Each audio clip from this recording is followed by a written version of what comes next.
नमस्कार। आज मैं आपके साथ एक इन्फॉर्मेटिव वीडियो मैसेज साझा कर रहा हूँ। आज मैं दिन में मुरथल, हरियाणा डिस्ट्रिक्ट सोनीपत में गया था और वहाँ हम 3 अप्रूव्ड सर्वेयर्स की मीटिंग हुई। एक साथी अप्रूव्ड सर्वेयर्स साहब का भी यूट्यूब चैनल है, कंज्यूमर प्रोटेक्शन सेल करके और सीटीवी, और उन्होंने एक तरीके से हम 2 अप्रूव्ड सर्वेयर के साथ इंटरेक्शन की थी, रिकॉर्डिंग की थी। और उसका मुख्य विषय जो है वो आजकल वर्तमान समय में या पिछले कुछ समय से जो मोटर बॉडी इंश्योरेंस क्लेम्स हैं उनमें मतलब बड़ा कार्यशैली को लेके बड़ा दिक्कतें आ रही हैं। इंश्योर्ड बहुत दिक्कतें फेस कर रहे हैं या उनका हरेसमेंट हो रहा है। उस सबको देखते हुए वर्तमान में या पिछले कुछ समय से अप्रूव्ड सर्वेयर की भूमिका क्या है या अप्रूव्ड सर्वेयर प्रोफेशन कैसा है और क्या इस दिशा में बेहतरी होनी चाहिए। तो उसमें मैंने भी अपने कुछ विचार रखे थे, तो मैंने सोचा उसी चीज़ के लिए मैं एक वीडियो बनाता हूँ और आपके साथ शेयर करता हूँ। तो जो आज उन्होंने मुझसे पूछा था पहले तो मैंने परिचय दिया कि मैं अशोक कुमार सिंह, जो उत्तर प्रदेश के डिस्ट्रिक्ट गौतम बुद्ध नगर में ग्रेटर नोएडा सिटी में रहता हूँ। और 2003-2004 में मैंने अप्रूव्ड सर्वेयर का लाइसेंस लिया, एक एग्जामिनेशन पास की आईआरडीए की, जिसमें 4 मेरे पेपर्स थे, 3 सब्जेक्ट के थे, जैसे मोटर मोटर इंश्योरेंस, दूसरा मिसलेनियस, तीसरा इंजीनियरिंग। तो मैंने तीनों के लिए, और एक जनरल इंश्योरेंस प्रैक्टिस करके था। तो मैंने एक ही बारी में ये चारों पेपर, एक साल ट्रेनिंग की और फिर मैंने ये एग्ज़ाम दिया और पास किया और मुझे 2003-4 में मुझको लाइसेंस मिला। और सब अगर मैंने जो अप्रूव्ड सर्वेयर प्रोफेशन की बात है तो मेरे नज़रिए से तो बहुत अच्छा प्रोफेशन है और मैं इसको बहुत एंजॉय कर रहा हूँ। मुझे काम करने में बहुत मज़ा आ रहा है। ये जनरल इंश्योरेंस क्लेम्स के लिए, उसमें क्लेम्स के सेटलमेंट की दिशा में जो निर्णय लॉस असेसमेंट और एडमिसिबिलिटी के डिसीजन पर रिकमेंडेशन करने का अवसर अप्रूव्ड सर्वेयर को मिलता है इस प्रोफेशन में। और यानी कि एक न्याय करने की दिशा वाला कार्य है ये। न्याय की दिशा में रिकमेंडेशन करने वाला कार्य है जनरल इंश्योरेंस क्लेम के लिए। तो मेरे न, मेरे नज़रिए से बहुत अच्छा है और मुझे बहुत इंटरेस्ट आता है। आज की तारीख में हर घर में, हर व्यक्ति पे, समाज में गाड़ियाँ ही गाड़ियाँ हैं। मैं वैसे तो फील्ड बहुत सारा है, लेकिन जो मेरा अनुभव है वो मोटर बॉडी इंश्योरेंस क्लेम्स में ही है। और ये एक बहुत व्यापक और बहुत बड़ा फील्ड है।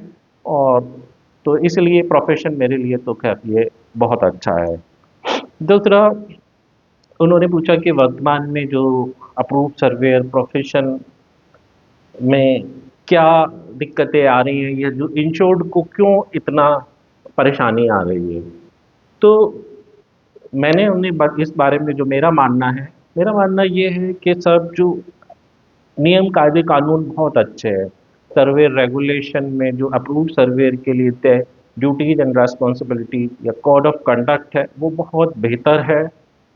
और लेकिन उसका अनुपालन सही से नहीं हो रहा है। हमारे बहुत सारे मतलब जो साथी हैं वो या तो उसे समझ नहीं पा रहे या ठीक से जो भी वजह है अनुपालन नहीं कर पा रहे हैं। मैंने कुछ सच्चाई कड़वी होती है। मैंने जो अनुभव किया, हो सकता है मैं गलत हूँ, अगर किसी को बुरा लगे तो इग्नोर कर दे या मुझे माफ़ कर दे। मैंने देखा कि साहब अप्रूव्ड सर्वेयर जो प्रोफेशनल्स हैं, मोटर बॉडी इंश्योरेंस क्लेम के विषय में मैं बात कर रहा हूँ, मेरा वीडियो भी उसी के संदर्भ में होता है। तो मैंने जो महसूस किया, मोट जैसे बहुत बड़ी संख्या में, मैं संख्या परसेंटेज में तो नहीं बताऊंगा लेकिन बड़ी संख्या कह रहा हूँ, मोटर ओडी इंश्योरेंस पॉलिसी जो सेक्शन ए है, ओडी कवरेज, ये सेक्शन फर्स्ट जिसे कहिए, उसका बेहतर तरीके से ज्ञान नहीं है, अधूरा ज्ञान है। जब ज्ञान अधूरा होगा तो अप्लाई भी सही तरीके से नहीं होगा, जो मैंने अनुभव किया। एक मैंने अनुभव किया कि जो सर्वे रेगुलेशन 2015 या जो अमेंडमेंट्स 2020 में हुए, उसका भी अप्रूव्ड सर बहुत बड़ी संख्या में अप्रूव्ड सर्वेयर को सही से ज्ञान ही नहीं है। मुझे लगता है एक बड़ी संख्या ने कभी सर्वे रेगुलेशन 2015 या अमेंडमेंट बीट्स शायद एक बार भी नहीं पढ़ा होगा, उसकी कॉपी नहीं देखी होगी या उनके पास कॉपी नहीं होगी। तीसरी चीज, अगर कुछ लोगों को जानकारी है भी या अच्छा इस विषय में, पॉलिसी कॉन्ट्रैक्ट की भी या ये सर्वे रेगुलेशन 2015-20 में ड्यूटीज एंड रेस्पॉन्सिबिलिटीज और कोड ऑफ कंडक्ट की, या protection of policy holder interest gazette notification पहले 2017 था, अभी मास्टर सर्कुलर 2024 में है, तो उनका अनुपालन व्यवहार में नहीं है, बहुत कम है। तो ये मैंने बहुत दिक्कतें मतलब देखी हैं अपने जो अप्रूव सर्वेयर समाज में देखी है, जिसकी वजह से इंश्योर्ड का शोषण होता है, जो कि एक सही दिशा नहीं है।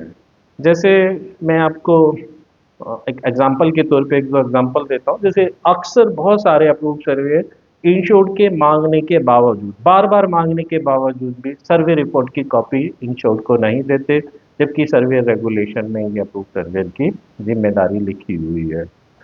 दूसरा, जो एक सर्वे रिपोर्ट बनाते हैं, वो कई सर्वे रिपोर्ट एक बहुत महत्वपूर्ण डॉक्यूमेंट होती है, लीगल डॉक्यूमेंट होती है क्लेम के लिए। तो वो रिपोर्ट बनाने में भी मैंने कमियां महसूस की। ये कोई अदरवाइज लेने वाली बात नहीं है, मैं तो सुधार के लिए बता रहा हूँ कि जैसे गाड़ी एक है constructive total loss oblique total loss के लिए इंश्योर्ड ने कोई क्लेम के लिए आवेदन किया है, तो जो उस क्लेम का निर्धारण कर रहे होंगे कि ये पार्शियल लॉस क्लेम है या constructive total loss oblique total loss claim है, उस क्लेम में पार्शियल लॉस क्लेम मानकर रिपेयर बेसिस पे बीमा कंपनी की नेट लाइबिलिटी की गणना करेंगे और बस उसे वहीं छोड़ देंगे। जबकि अप्रूव्ड सर्वेयर का जो ड्यूटीज एंड रेस्पॉन्सिबिलिटीज पढ़े अगर सर्वेयर रेगुलेशन में, उसमें लिखा है कि अप्रूव्ड सर्वेयर को पॉलिसी कॉन्ट्रैक्ट के अनुसार उस क्लेम के लिए नेट लाइबिलिटी की असेसमेंट रिकमेंडेशन करनी होगी। तो अगर क्लेम कंस्ट्रक्टिव टोटल लॉस या टोटल लॉस है, तो उसमें नेट लाइबिलिटी की तो आपने गणना की नहीं। ये बहुत बड़ी संख्या में बहुत सारे सर्वे करते हैं, सिर्फ पार्शियल लॉस मानकर रिपेयर बेसिस पे बीमा कंपनी की नेट लाइबिलिटी की गणना करेंगे, जबकि क्लेम होगा वो सीटीएल या total loss, CTL oblique total loss. तो ऐसा कर देते हैं। दूसरा, एक चीज और करते हैं कि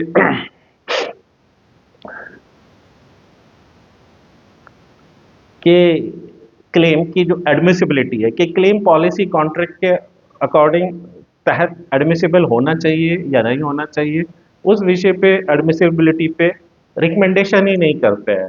कुछ सर्वेयर तो यहाँ तक लिखते हैं कि ये साहब इंश्योरेंस कंपनी पे डिसीजन हमने छोड़ दिया, जबकि सच्चाई ये है कि छोड़ना ना छोड़ना सर्वेयर के हाथ में, सर्वेयर साहब के हाथ में नहीं है। ये पॉलि जो इंश्योरेंस एक्ट है उसमें सर्वेयर की जो रिपोर्ट है जिसकी आवश्यकता बताई गई है, वहाँ ये भी बताया गया कि सर्वेयर की रिपोर्ट बीमा कंपनी पर बाइंडिंग नहीं है, तो बीमा कंपनी अपना डिसीजन अपने तरीके से लेगी। हालांकि सर्वे रिपोर्ट एक महत्वपूर्ण डॉक्यूमेंट है, उससे पार पाना उन्हें उनके पास लॉजिकल वजह होगी, तब जा सकती है। तो इसलिए एडमिसिबिलिटी पे कमेंट करना, वो सर्वे रेगुलेशन में अगर हम ड्यूटीज एंड रेस्पॉन्सिबिलिटीज में पढ़ेंगे तो अप्रूव्ड सर्वेयर की एक ड्यूटी है। तीसरा, जो इंश्योर्ड जो क्लेम लॉस उन्होंने असेसमेंट किया है, रिकमेंडेशन किया है, एडमिसिबल क्लेम के लिए किया है, उसमें किस इंश्योर्ड पैरिल के तहत क्लेम का असेसमेंट रिकमेंडेशन किया गया है या क्या प्रॉक्सिमेट कॉज है, उसकी जानकारी भी अक्सर बहुत सारे लोग नहीं देते। मैं सबके लिए बिल्कुल भी नहीं कह रहा, अधिकांश जो मैंने अनुभव किया, मैंने चूंकि इंश्योर्ड के बहुत सारे क्लेम केस में उनकी मदद की है, उनके लिए कम्युनिकेशन भी किया है, मददगार कहिए या एक सलाहकार कहिए, जो भी है, तो मैंने ये अनुभव किया है।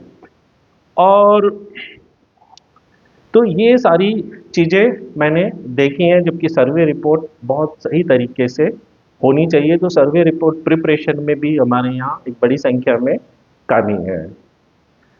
जो मेरा मानना है, अप्रूव्ड सर्वेयर में जो उसकी कार्यशैली है, जो सर्वेइंग कार्यशैली है, उसमें ईमानदारी होनी चाहिए, निष्पक्षता होनी चाहिए, विशेषज्ञता होनी चाहिए, तार्किकता होनी चाहिए, जवाबदेही होनी चाहिए और पारदर्शिता होनी चाहिए। ईमानदारी से मतलब कि एक अप्रूव्ड सर्वेयर को पॉलिसी कॉन्ट्रैक्ट के अकॉर्डिंग लॉस असेसमेंट और एडमिसिबिलिटी पे रिकमेंडेशन वो करनी चाहिए, निष्पक्षता से करनी चाहिए। ये ना हो कि आप बीमा कंपनी से कह रहे हो कि साहब हमें सलाह दो हम कैसे करें, या हम उनके ऑफिस में पहुंच जाएं और पूछें साहब अब हम क्या करें। यानी कि या तो हम कैपेबल नहीं हैं एक अप्रूव्ड सर्वेयर के तौर पे, या हम पार्शल हैं जो बीमा कंपनी से सलाह लेके या उनकी मर्जी पसंद के अनुसार काम कर रहे हैं। अप्रूव्ड सर्वेयर का जो प्रोफेशन है वो इसलिए नहीं रखा गया, इसलिए रखा गया कि विशेषज्ञ निष्पक्ष एलिजिबल जो एक एंटिटी है, एक पद है, उससे क्लेम विषय पे जो रिकमेंडेशन मतलब एक सर्वे रिपोर्ट ली जाएगी, उसके बेसिस पे बीमा कंपनी डिसीजन लेगी। ये अलग बात है उसे माने या ना माने। लेकिन अगर हम बीमा कंपनी ऑफिशियल से पूछ के कर रहे हैं तो फिर ये तो बिल्कुल भी ठीक नहीं है। बहुत छोटा सा एग्जांपल बताऊंगा, एक ट्रक का क्लेम और एक सरकारी क्षेत्र से, वो गाड़ी एक्सीडेंट हो गई, उसमें केबिन डलना था, शायद 12 जून को एक्सीडेंट हुआ, 18 जून को अप्रूव सर्वेयर अपॉइंट हो गए, पहले स्पोर्ट सर्वे भी हो गया था, सब कुछ वो मिल गए। 19 जून में उन्होंने सर्वे किया, उसमें केबिन डलना था, उन्होंने शायद 21 जून 2025 में बीमा कंपनी का जो हब ऑफिस इंचार्ज साहब हैं उनको मेल की, और भी जो हायर अथॉरिटीज रीजनल ऑफिस में थे वहाँ भी मेल की, और उन्होंने उसके लिए अप्रूवल मांगा उनसे। यानी कि पहली चीज़ तो वो इंडिपेंडेंटली असेसमेंट नहीं कर रहे, उनसे अप्रूवल मांग रहे हैं। तो अप्रूव्ड सर्वेयर को बीमा कंपनी से इंस्ट्रक्शन या इंटरफेरेंस नहीं लेना है अपनी सर्वे रिपोर्ट के लिए, अपने असेसमेंट रिकमेंडेशन के लिए। तो वो उनसे खैर अप्रूवल मांग रहे थे। वो जो साहब थे उन्होंने उस अप्रूवल को 2025 में, यानी कि जून की बात है, जुलाई बीती, अगस्त में 21 अगस्त को उन्होंने वो अप्रूवल दिया उसके लिए, यानी कि 2 महीने बाद, एक्सीडेंट से तो लगभग 70 दिन बाद। उसके बाद फिर अप्रूव सर्वेयर ने 25 अगस्त 2000, जो पिछला वर्ष है, ये पिछले वर्ष की बात है, अगर मैं वर्ष गलत भी बोल गया हूँ 2025 में, तो 25 अगस्त 2025 को अप्रूव सर्वेयर साहब ने वो उस केबिन के लिए अप्रूवल दिया और फिर काम शुरू हुआ। देखिए कमर्शियल गाड़ी थी, 2 महीने यूं ही खड़ी रही, जो लोन और लोन पे या फाइनेंस जो भी है ली गई थी। लेकिन अप्रूव सर्वेयर साहब की भूमिका बहुत गलत थी, और बीमा कंपनी की भूमिका भी गलत थी कि वो अप्रूव सर्वेयर के काम में हस्तक्षेप कर रहे हैं या उन्हें इंस्ट्रक्शन दे रहे हैं जो सही नहीं है। लेकिन ये बिल्कुल खुलेआम हो रहा था और ये बिल्कुल सच्ची बात है, और ये एक सरकारी क्षेत्र की कंपनी का उदाहरण मैं बता रहा हूँ। तो ये यानी या तो वो अप्रूव सर्वेयर कैपेबल नहीं थे अपने रिकमेंडेशन या उसके लिए अप्रूवल किस बात का लेना, सर्वेयर को बीमा कंपनी से अप्रूवल लेके काम नहीं करना होता, इंडिपेंडेंटली अपनी असेसमेंट रिकमेंडेशन देनी होती है। बीमा कंपनी माने या ना माने, ये नहीं कि बीमा कंपनी ने अगर अप्रूवल नहीं दिया तो साहब वो अप्रूवल ना दें, रिकमेंडेशन ना करें। जैसे बहुत बार सप्लीमेंट्री एस्टीमेट के इशू में होता है कि वो उनसे पूछ के, भाई आपने सर्वे इंस्पेक्शन किया, ये काम इंडिपेंडेंटली अप्रूव सर्वेयर को करना है। तो ये चीज़ है, ईमानदारी होनी चाहिए, निष्पक्षता होनी चाहिए, विशेषज्ञता होनी चाहिए। बहुत से अप्रूव सर्वेयर साहब अपना काम बीमा कंपनी के so called investigator oblique oblique forensic expert के रिपोर्ट या रिकमेंडेशन के बेसिस पे कर रहे हैं बहुत समय से, और वर्तमान में ये बहुत चलन में है। जबकि अप्रूव सर्वेयर को अपने सर्वे इंस्पेक्शन के आधार पे लॉस असेसमेंट या जो भी क्लेम एडमिसिबिलिटी पे रिकमेंडेशन करनी होती है। यदि आप और जो बीमा कंपनी के जो सो कॉल्ड इन्वेस्टिगेटर हैं वो इस काम के लिए एलिजिबल नहीं है, ना उनकी कोई इंश्योरेंस एक्ट में कोई उनके लिए ड्यूटीज एंड रेस्पॉन्सिबिलिटीज या कोड ऑफ कंडक्ट तय है, और ना ही ये कोई लीगल एंटिटी है। लेकिन फिर भी अप्रूव सर्वेयर इनको इनकी जिनकी रिपोर्ट की या इनकी खुद की कोई प्रमाणिकता नहीं है, तो उनकी रिपोर्ट के बेसिस पे असेसमेंट रिकमेंडेशन पे डिसीजन लेने लगते हैं, जो सही दिशा नहीं है। और ऐसा बहुत हो रहा है। इवन इसी तरीके से फॉरेंसिक साइंस का बहुत दुरुपयोग हो रहा है इंश्योरेंस में, कि वो एक्सीडेंट के भी 1 महीने या 1.5 महीने या 2 महीने बाद एक सो कॉल्ड फॉरेंसिक एक्सपर्ट नियुक्त किया जाता है उनकी तरफ से। एक लड़का शायद वो उतना क्वालिफाइड भी नहीं हो, वो इंश्योर्ड के पास या जो भी दुर्घटनाग्रस्त जो भी अवयव है उसके पास जाता है, उसके को सैंपल लेता है, और फिर एक वो नेगेटिव रिपोर्ट तैयार करके या पॉजिटिव जिस भी भाषा में समझिए देता है, और उसके बेसिस पे अप्रूव्ड सर्वेयर फिर डिसीजन क्लेम एडमिसिबिलिटी पे डिसीजन लेने लगते हैं, और अक्सर रेप्यूडिएट भी कर देते हैं। जबकि ये कोई कॉन्क्रीट कॉन्क्लूसिव कॉगेंट एविडेंस इनकी रिपोर्ट में नहीं होता, ना ये फॉर सो कॉल्ड इन्वेस्टिगेटर, ना ये so called forensic expert insurance general insurance claim की एडमिसिबिलिटी को तय करने के लिए एलिजिबल व्यक्ति नहीं है। इनकी रिपोर्ट की कोई ऑथेंटिक मतलब कोई ऐसी ऑथेंटिक रिपोर्ट नहीं है। इनके डेजिग्नेशन इंश्योरेंस एक्ट के अकॉर्डिंग कोई ऑथेंटिक डेजिग्नेशन नहीं है, और कोई क्राइम का मामला भी नहीं है। और समय सीमा कि मतलब 1.5 महीने बाद, 2 महीने बाद, 3 महीने बाद, और बिना कंक्लूसिव, बिना कॉन्क्रीट, बिना कॉगेंट एविडेंस के उसकी एक तरफा एजम्पशन, जो प्री एजम्पशन अक्सर कोर्ट इनकी रिपोर्ट को एजम्पशन प्री एजम्पशन बेस्ड कहती है, वैसे भी ये कोई कंक्लूसिव वाकई में नहीं होती है। अगर फॉरेंसिक एक्सपर्ट को हम मान भी लें तो वो जो सबूत होते हैं उनका साइंटिफिक तरीके से अध्ययन करती है। जो क्रिमिनल केस होते हैं उन्हें कोर्ट में रखा जाता है, तो वो एक सपोर्टिव क्लेम उस कोर्ट ऑर्डर में जज साहब जो भी डिसीजन दे रहे हैं उसमें सपोर्ट का काम करता है। तो लेकिन हमारे यहाँ अप्रूव्ड सर्वेयर बहुत सारे उन्हीं की उस पे, जबकि वो डिसीजन बीमा कंपनी खुद ले सकती है, अप्रूव्ड सर्वेयर क्यों ले रहे हैं, लेकिन ले रहे हैं। तो यहाँ विशेषज्ञता में का अभाव होता है। हाँ, कोई फील्ड है जिसमें आपकी विशेषज्ञता नहीं है, आप टेक्निकल ओपिनियन ले सकते हैं। जैसे गाड़ी जली है तो वो वर्कशॉप उसके, या जो व्हीकल मैन्युफैक्चरर कंपनी है उसके इंजीनियर से आप एक्सपर्ट ओपिनियन ले सकते हैं, वो एक्सपर्ट है। या कोई और चीज़ है जिसका जो एक्सपर्ट है उससे ओपिनियन ले सकते हैं, फिर आप अपना जो भी रिपोर्ट में आप अपनी रिकमेंडेशन पे कंक्लूड कर सकते हैं। जवाबदेही का एक जवाबदेही इसमें बहुत, अगर मैं देखता हूँ इसके में भी बहुत कमी है। अप्रूव्ड सर्वेयर इंश्योर्ड के जवाब या उसकी मेल का जवाब ही नहीं देना चाहते, चुप होके बैठ जाते हैं। वो सर्वे रिपोर्ट मांगता तो नहीं, वो पूछता आपने कब सर्वे किया, तो नहीं बताते हैं।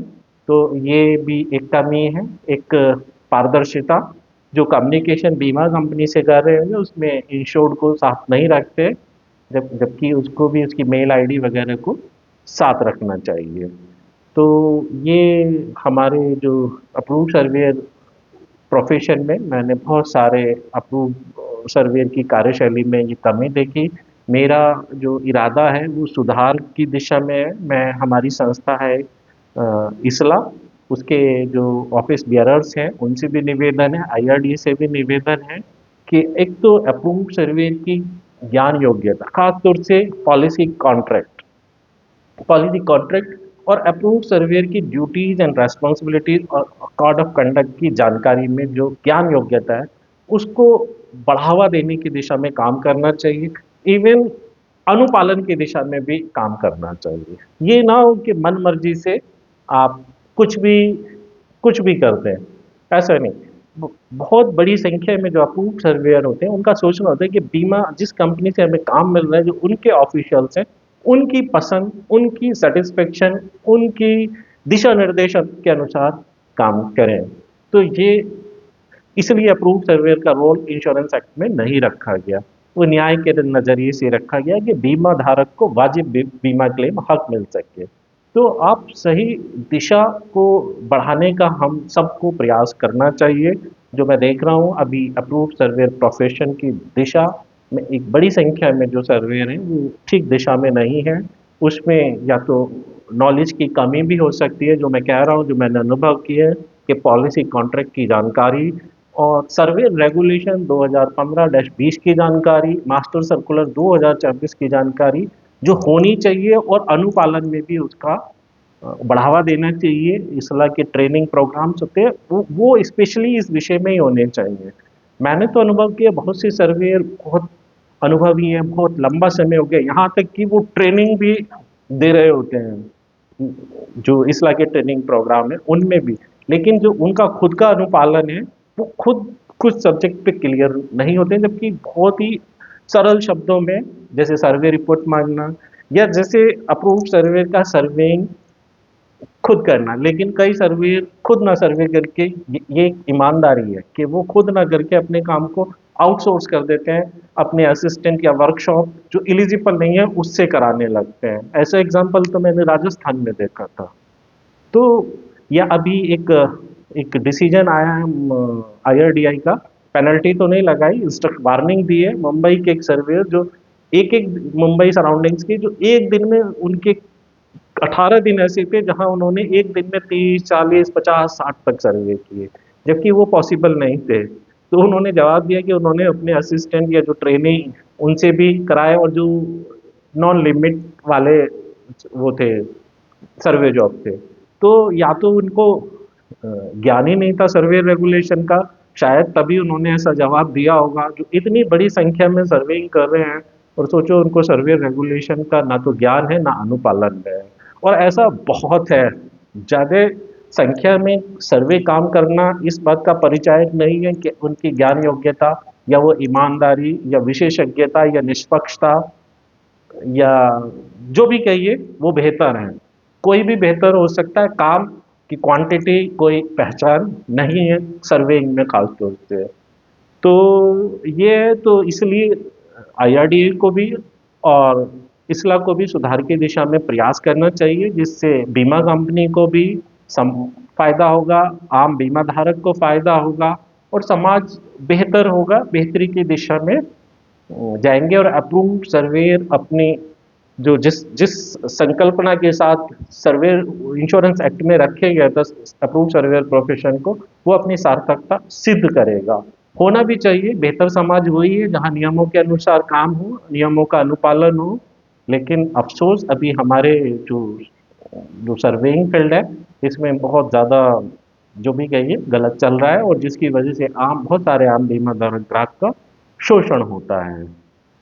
तो इसलिए मैं, यही आज हमारी वहाँ चर्चा रही, डिस्कशन हुआ, और अपने अपने पॉइंट्स रखे, कुछ मैंने रखे, कुछ उन्होंने रखे, और कुछ जो हमारे होस्ट थे एक तरीके से उन्होंने रखे। तो यही सब वो रही। लेकिन ये मैं फिर से दोहराऊंगा कि अप्रूव्ड सर्वेयर की भूमिका बहुत ही महत्वपूर्ण है, जिससे जो इंश्योर्ड और बीमा कंपनी के बीच में न्यूट्रल होनी चाहिए, विशेषज्ञता की होनी चाहिए, ईमानदारी की होनी चाहिए। इस दिशा को बढ़ाने का हमें प्रयास करना चाहिए। मैं तो जो जिन आम बीमा धारक को इतना ज्ञान नहीं होता, तो इसलिए मैं अवेयर करता रहता हूँ, ये वीडियो बनाता हूँ, यूट्यूब पे अपलोड करता हूँ, व्हाट्सएप पे मैसेज लिखता हूँ, शेयर करता हूँ, सही गलत का अंतर बताने की कोशिश करता हूँ, जितनी भी मेरी ज्ञान योग्यता है। हो सकता है मैं कहीं सही हूँ, कहीं कहीं गलत भी हूँ, लेकिन मेरा प्रयास बेहतरी की दिशा में है। और मैं यही सलाह दूंगा इंश्योर्ड को भी कि उसको, अगर उसका क्लेम आए तो वो रिटन कम्युनिकेशन करे, अप्रूव सर्वे के गूगल से डाउनलोड कर ले, दो अप्रूव सर्वे जो ये सर्वे रेगुलेशन 2015 को और अमेंडमेंट 20 को, और उसमें ड्यूटीज एंड रेस्पॉन्सिबिलिटीज और कोड ऑफ कंडक्ट को पढ़ ले, या master circular 2024 protection of policy holders को डाउनलोड कर ले, उसमें क्लेम गाइडलाइंस को पढ़ ले, और फिर अपने क्लेम से कंपेयर करे कि इसमें क्या क्या हो रहा है, क्या अप्रूव सर्वेयर्स आप ट्रांसपेरेंटली काम कर रहे हैं, जो टाइम फ्रेम दिया हुआ है क्या उसमें काम हो रहा है, क्या वो खुद सर्वे करने के लिए आए हैं कि नहीं आए हैं, क्या वो आपको सर्वे रिपोर्ट कॉपी दे रहे हैं या नहीं दे रहे। या जो सर्वे रिपोर्ट कॉपी है उसमें उन्होंने दिया है कि किस इंश्योर्ड पैरल के तहत उन्होंने लॉस असेसमेंट किया है, या उन्होंने डिनाई किया है, क्लेम रेप्यूटेट किया, तो किस स्पेसिफिक टर्म्स एंड कंडीशन के वायलेशन के लिए किया है, और उन्होंने क्या बीमा कंपनी की इस पॉलिसी कॉन्ट्रैक्ट के अनुसार क्या नेट लायबिलिटी होनी चाहिए, जो उनके हिसाब से फिट है, उसके लिए रिकमेंडेशन की है या नहीं की है। तो ये सब चीज़ें चेक करनी चाहिए, अगर नहीं है तो कंप्लेन करनी चाहिए। ये अलग बात है कि अभी हमारे देश में जो है ना, सुनवाई का स्तर थोड़ा डाउन है, और इसी वजह से बहुत सारी गलतियां हो रही हैं। क्योंकि जो कमी का एक कारण ये भी है कि अप्रूव सर्वेयर की जो भूमिका या जो कार्यशैली है, जो गलत दिशा में भी है, उसको कोई चेक नहीं कर रहा। अगर चेक कर भी रहा है या शिकायत भी आ रही है तो उस पर कोई एक्शन नहीं हो रहा है। इस वजह से सर्वेयर बीमा कम चूंकि उनको बीमा कंपनी से काम लेना होता है, तो उस दिशा में वो ज़्यादा इंक्लाइंड हो गए हैं। ये मैं अधिकांश के लिए कह रहा हूँ, मतलब एक बड़ी संख्या के लिए कह रहा हूँ, सबके लिए नहीं कह रहा हूँ, तो इसलिए कोई अदरवाइज ना ले या बुरा ना माने।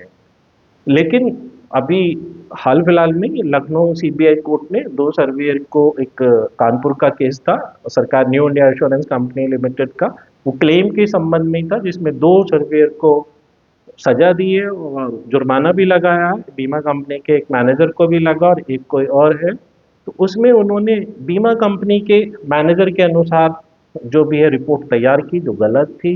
आखिरी में वो 1999 और 2002 का मामला है, जो 2004 में संज्ञान में आया, 2005 में सीबीआई ने चार्जशीट लगाई, 2026 में एक लंबी सुनवाई प्रक्रिया के बाद कोर्ट ने डिसीजन दिया, ऑर्डर दिया।